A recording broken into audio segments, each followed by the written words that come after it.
Well, good afternoon, everybody. My name is Brent White, and I am your Elementary Education Associate here at the State Department of Education. Welcome to our first Science and Engineering Practice webinar kickoff. In this first webinar is going to be focused on engaging students and asking questions and defining problems. This is going to be part of a year-long series.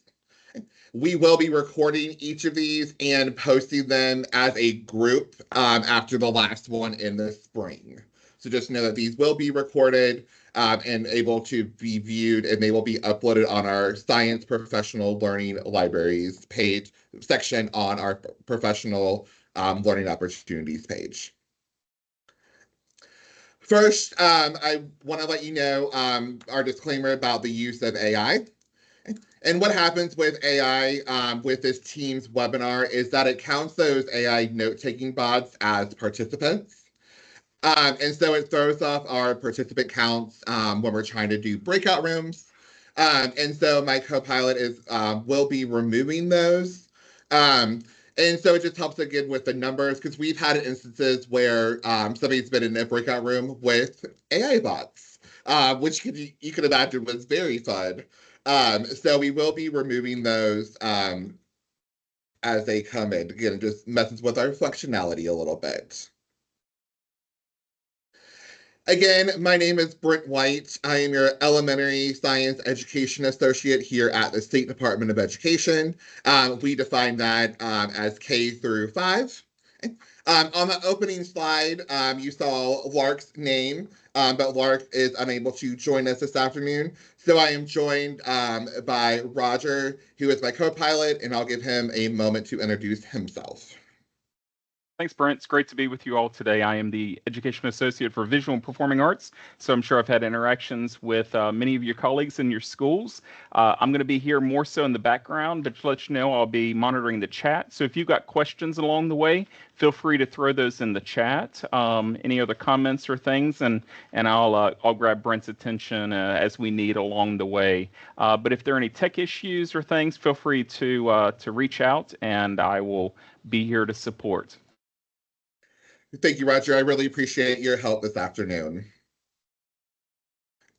We are happy to announce that we will be offering 1 hour of recertification credit for webinar participation. There are 3 requirements for receiving your recertification credit. Number 1 being you must attend the webinar live, okay, which if you are live with us, you've done that, and you must be an active participant. Number 2, you must remain in attendance for the duration of the webinar. And the third qualification is that you must complete the feedback form at the end of the webinar. And we will be providing those links for you along the way. So if you've never used Teams for a virtual event, there are a few key features to point out. The toolbar is at the top of the screen. Here is where you see the first area. Here is where you can access the meeting chat. Whenever I ask for a response in the chat, you will need to have this option open. And also, if you're unable to unmute, you can also respond to any questions via the chat. The window within the window will open on the left-hand side of your, probably on the right-hand side of your screen. And so that'll be available for you. Here, if you would like to raise your hand, here is the raise hand function. I'm only able to see your initials. So please bear with me when I call on people that I will be using your initials. If you would like to offer a reaction, this is the react button. It will open up a menu of animated options to choose from. There will be many times I will ask for a reaction from the whole group in response to something shared by a participant. The camera has been disabled for this meeting. The larger image shows what being muted looks like. I ask that you remain muted during this meeting, except for when there are times for unmuting and sharing or if you are called on after raising your hand. When there are slides on the screen, you can click on the three dots titled More Options, and this will allow you to adjust how you are viewing the slides. You can make the presentation more high contrast, and you can even translate the language of the text on the slides, which is pretty cool. So first, we're going to engage with our first activity. And Roger is going to be dropping a link to a note catcher in the chat. It will be a forced copy link. So it will ask you to make a copy into your Google Drive.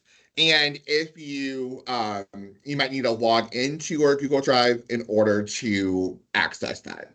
So I'll give you about 30 seconds to do that before I share the video.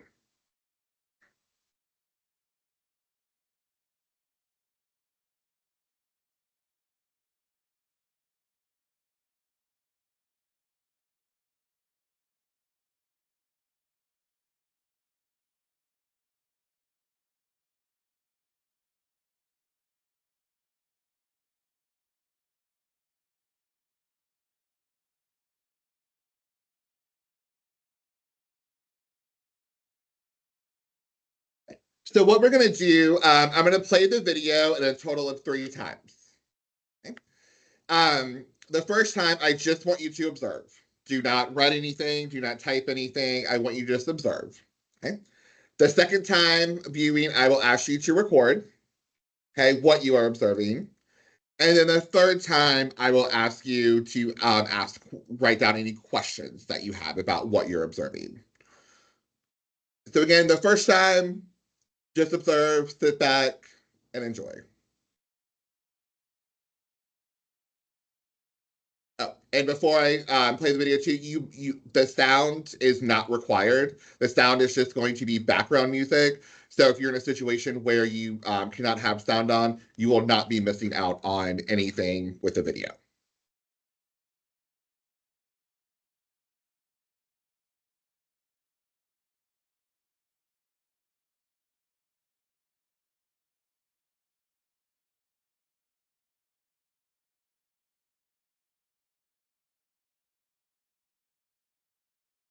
All right, so that was viewing 1, okay, where we were just observing, just sitting back and watching. Okay. Now I'm going to ask you on your note catcher to record what you are observing. So we're on round 2. We're recording what we are observing in our note catcher.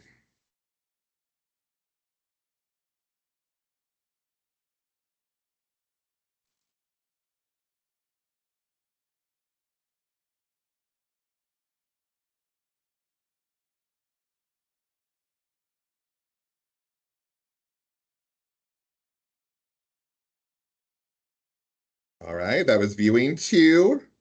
Again, we're writing down observations on our note catcher.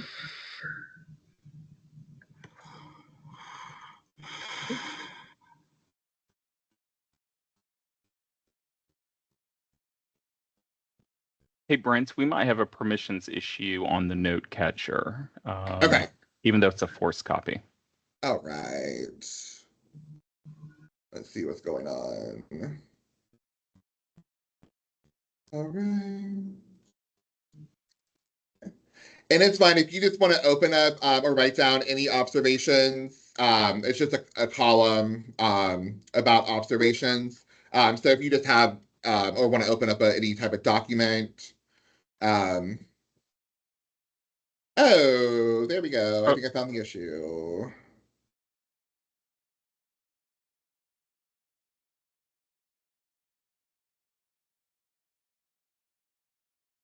All right, let's try this one.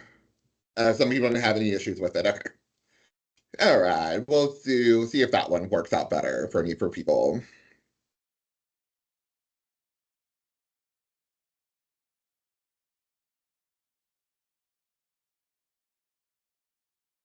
Okay, it's all good. Again, if you just want to write down observations or just remember observations, it'll be great. So this time I'm going to do round 3. Okay, and this time you're going to write down or just remember any questions you have about what you are observing. Round 3, third and final viewing.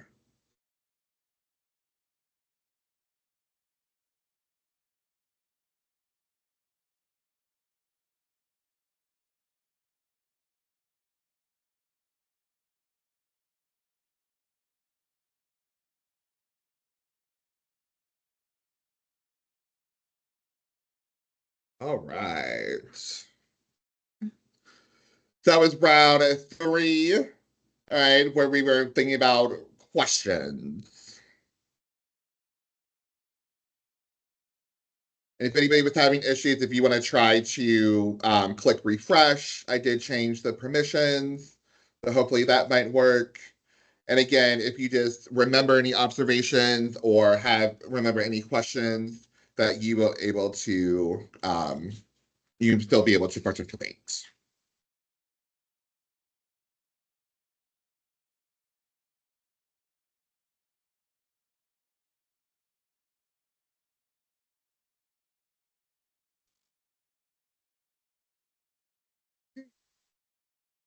So we did 1 round just observing. Then we did writing down our observations and then asking questions. Okay. So if I could have at least 5 people either type in the chat or raise your hand and dare to come off mute, shall I say, and share either observations or questions that you had. At least 5 people.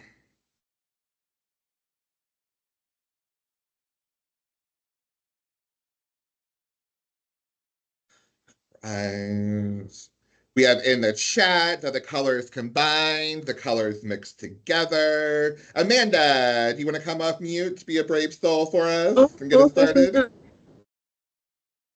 Say it again. So I think one of the things on here, just in sharing an observation, is that the activity itself is one that causes wonder. It's one that causes the students to ask questions, but more importantly, because it offers 2 different options of the same setup, just flipped, it encourages them to ask the next question. I love that. So not only, that next question, what is coming next? That is so great. And if we want to give Amanda a reaction, please feel free to use the reaction button. And we have lots going on in the chat. I appreciate it. If you feel inclined to give a reaction, a thumbs up to one of your colleagues in the chat, we have lots of observations and questions. Do the warm water molecules rise, forcing the cold water to move down? The colder water molecules to move down? How hot does the water need to be? What is the temperature of each liquid?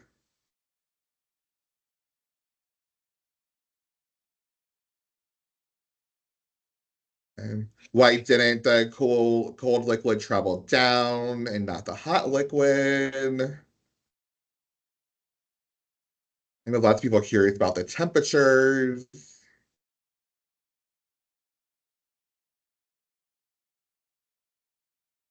Right.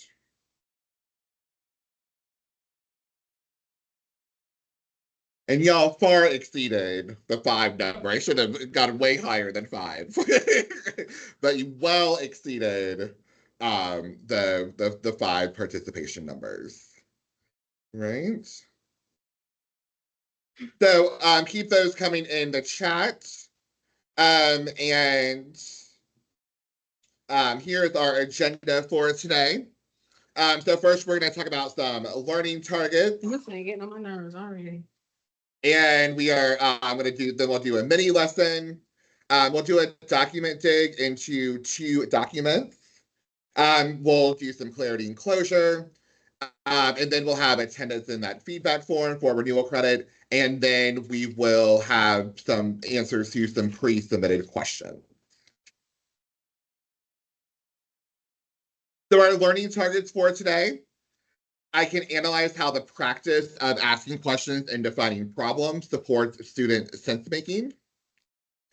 I can evaluate strategies for helping students generate questions that lead to meaningful investigations. And I can apply tools to support student growth in asking questions across their K through 12 science learning experience.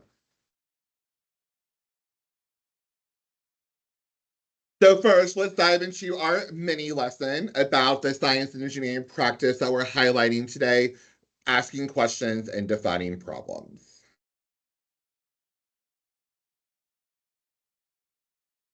So page 56 of the framework describes the guiding principle for the science engineering practice, asking questions and defining problems. And that guiding principle is there for you on your screen. And I'll give you a moment to read that.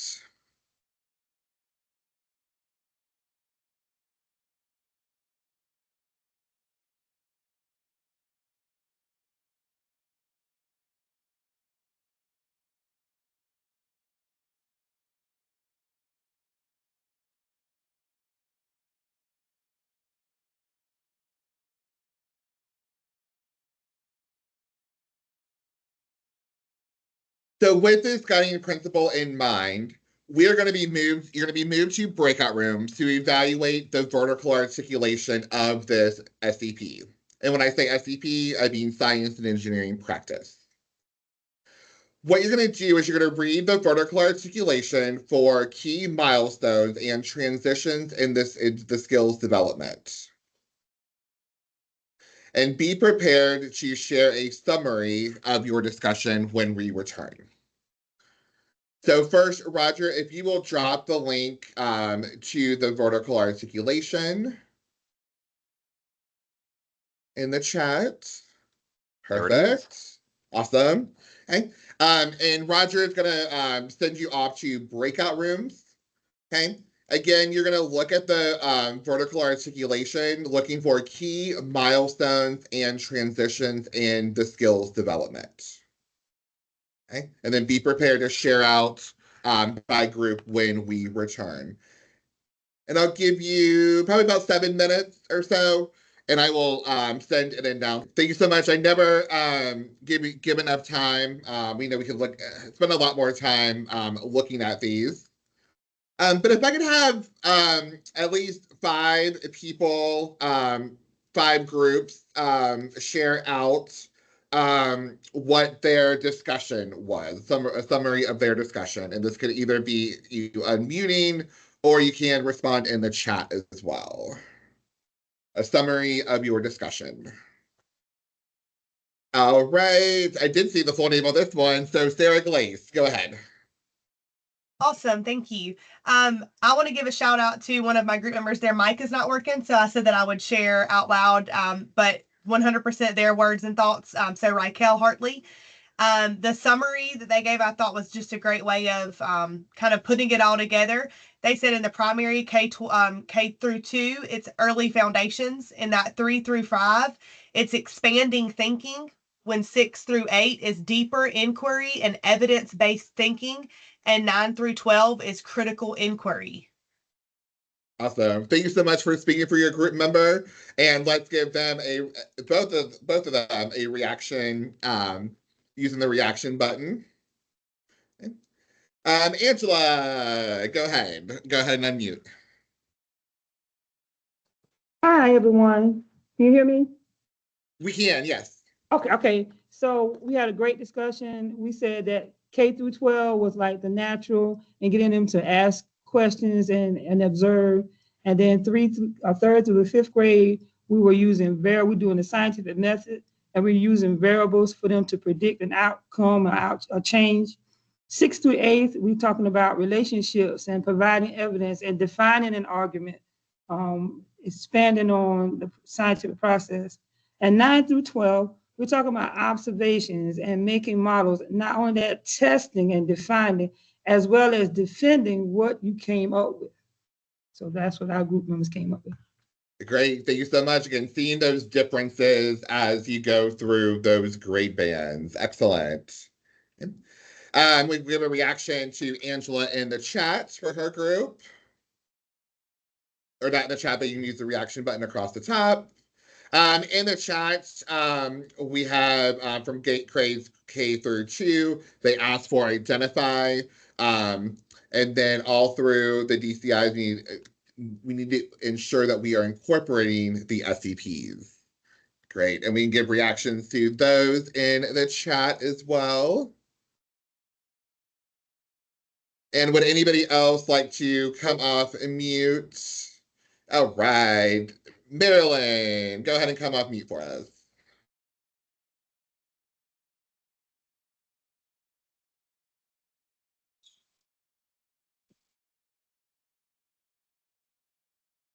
I'm sorry, I hit the wrong button. You're good. Michelle, you said you want to speak for your group. If you want to go ahead and come off mute, would be great. Sure. Yeah, we discussed that. Obviously, if you don't build those foundations, then later on, as the children are older, then they're not able to comply with what's being asked of them. So yeah, we were heavy on that discussion. About how in some cases math and reading are the absolute most important, but that the science and the social studies, they are taking a back seat, which means that they're not able to get those foundations. Yeah, so laying that foundation is very important when it comes to science with these engineering practices and all the dimensions of science. Yeah, he said it was good it's good in theory, but it's not what's in practice. Absolutely, yes. Thank you for that. And let's go ahead and give a reaction to that.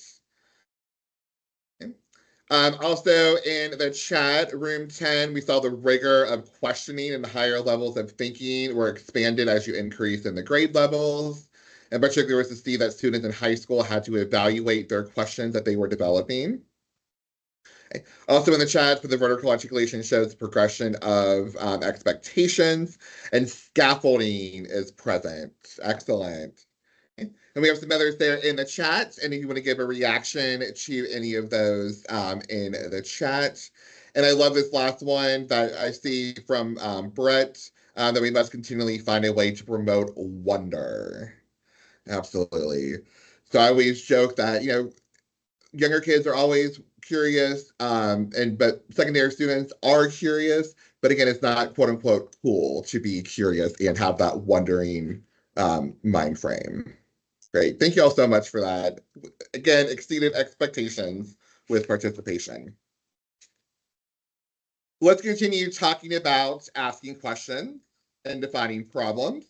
And let's take a look at what science asks and what engineers ask. So science asks what exists and what happens. Why does it happen? Okay? And how does one know?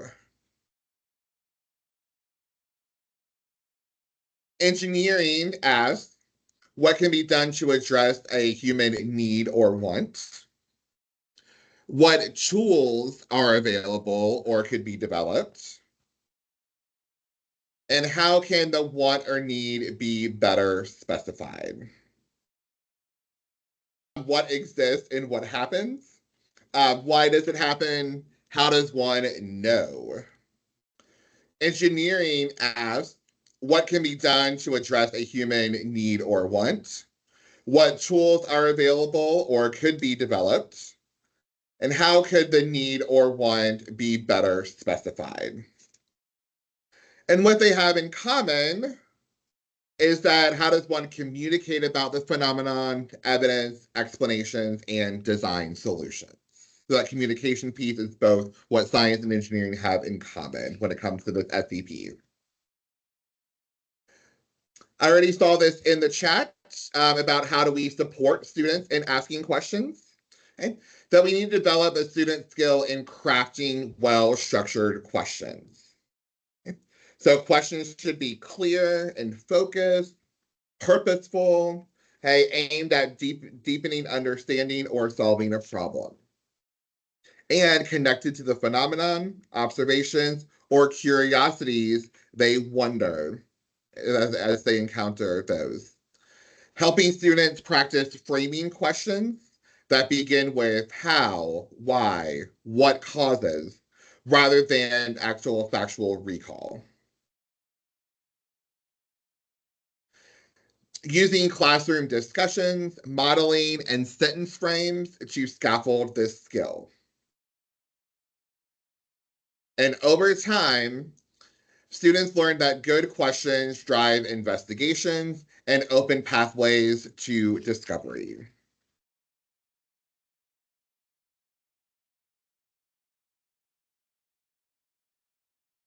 Empirical questions are those that can be investigated through observation, experimentation, or the collection of data.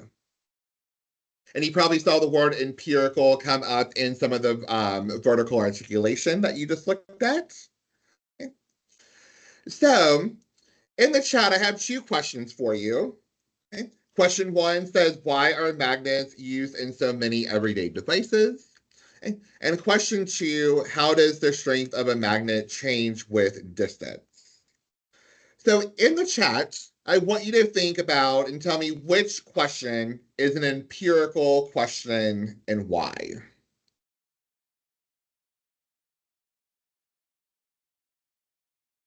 Question 1 or question 2, which question is an empirical question and why?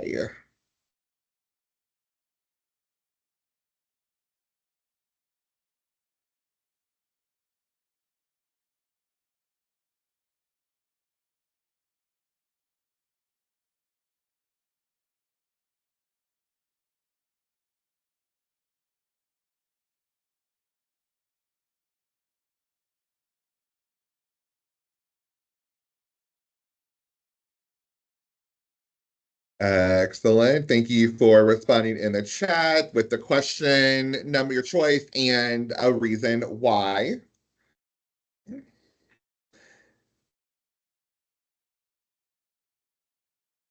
Keep those coming in.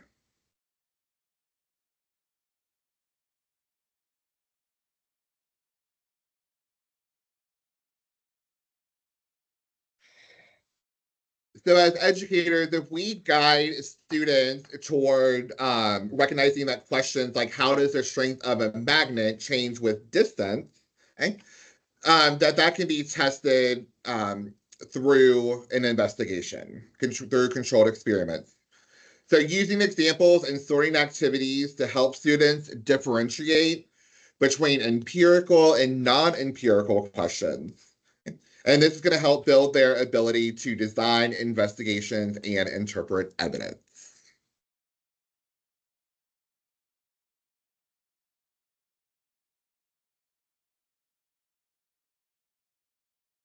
So other ways that we can support students in asking questions, okay, is not all questions, though, can be answered through scientific methods alone. Okay? Some require input from ethics, history, culture, or personal values. So we can encourage students to explore questions like, should we use genetic engineering in agriculture? And I'm going to ask you again to head to the chat and tell me what kinds of understanding do students need to address this question?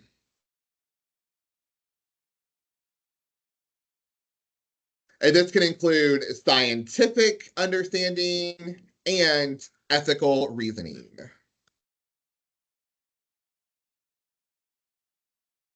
So what kinds of understanding do students need to address this question? Okay. Talking about both sides of the situation. Talk about GMOs. What is genetic engineering? Both student wondering. Ethical considerations. Some vocabulary.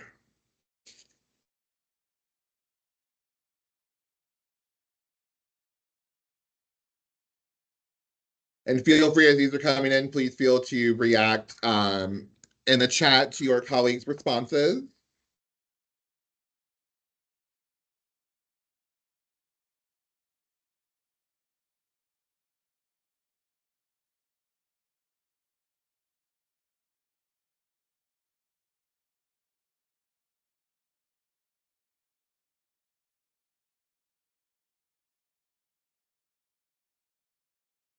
So, and what you described in the chat is helping students appreciate the broader context of scientific issues to foster the development of critical thinking. And again, thank you for all the awesome participation. You can also use interdisciplinary approaches, okay? Bringing in social studies, literature, philosophy, okay, to help address this question as well. Okay, what is agriculture? What kinds of agriculture are there? Okay, lots of social studies connections with that one.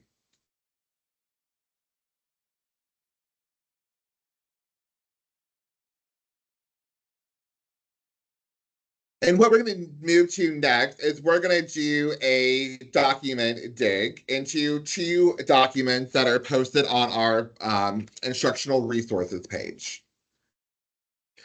And Roger is going to share with you another note catcher.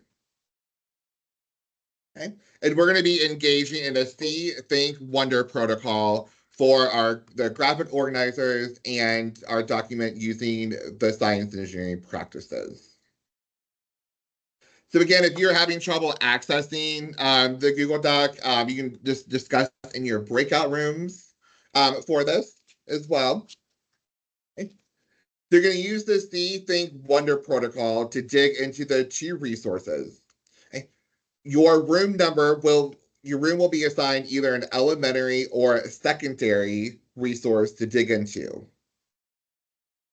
Even though if you do not get the resource at your grade band, okay, know that the documents are structured similarly for each grade band.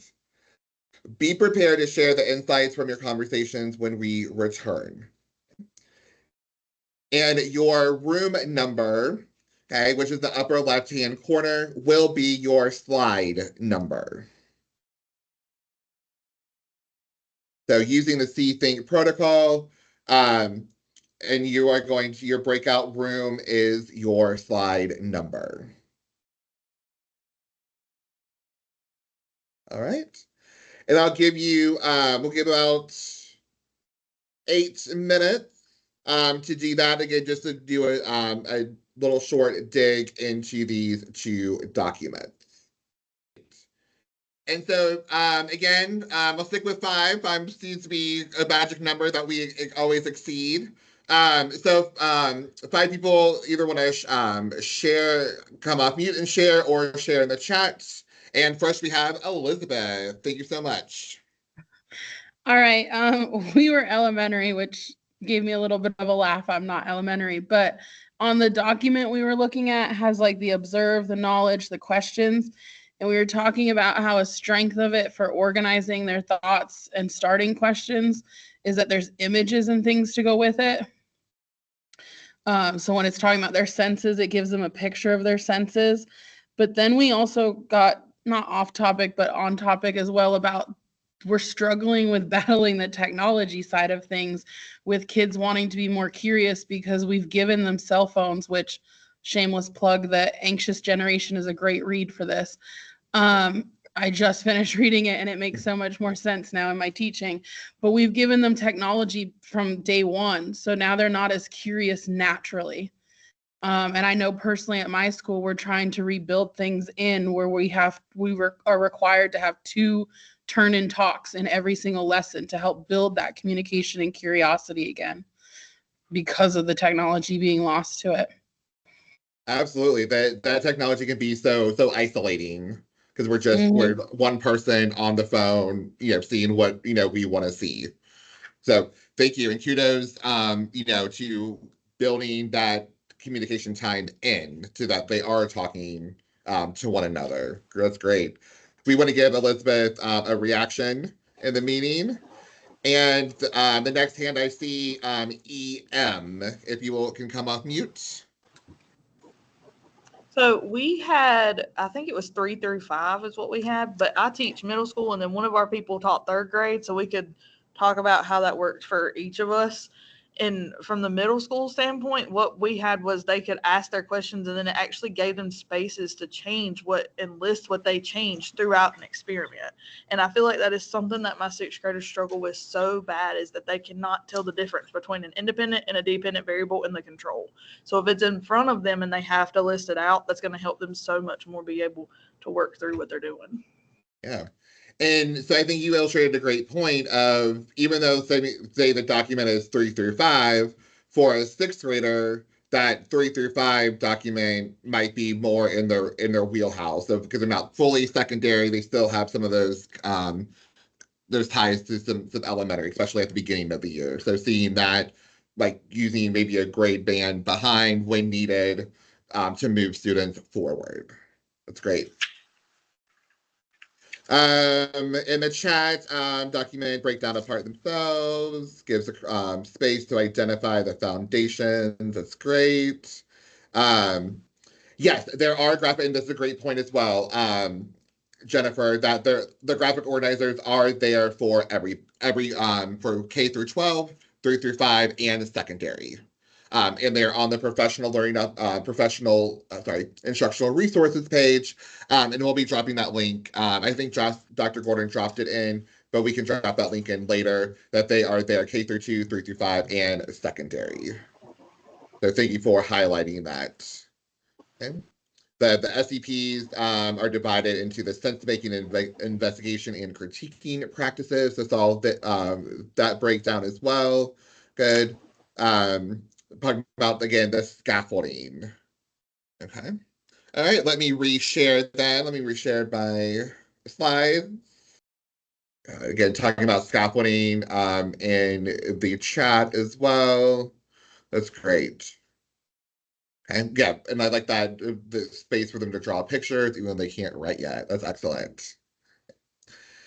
For our clarity and closure, okay, I want you to write a one sentence summary in the chat.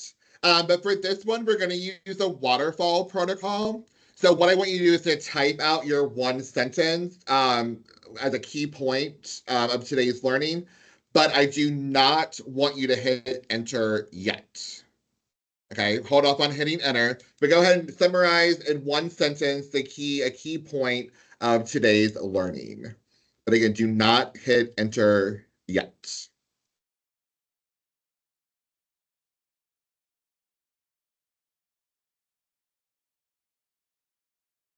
One sentence summary.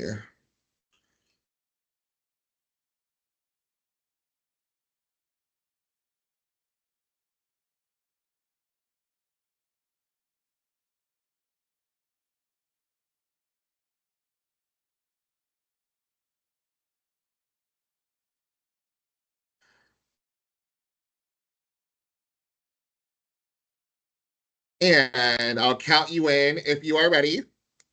You want to hit enter in 3, 2, 1, hit enter.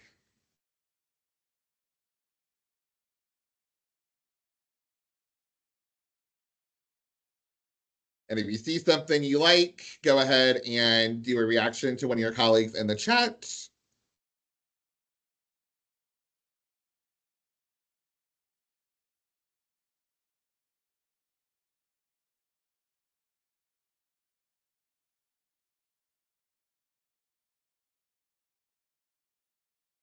I like this one. Allow students to ask questions about the natural world around them.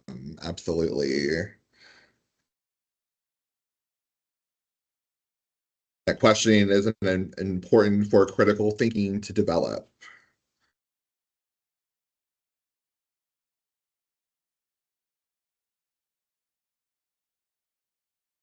And again, if you like something that one of your colleagues has mentioned, go ahead and give them a reaction in the chat. Okay.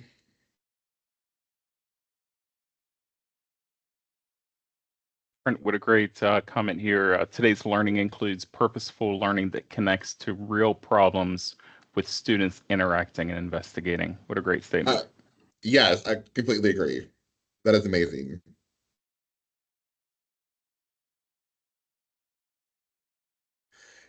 I like this one too. It is okay for a teacher not to have the answer, and that can encourage further investigation. Wonderful. Absolutely. Yes, we're encouraging that critical thinking. Mhm. Yeah, improve student participation through student questioning, supporting our 4.0 rubric and evaluations and questioning. Absolutely. Yep. It's great. Creating inquisitive learners.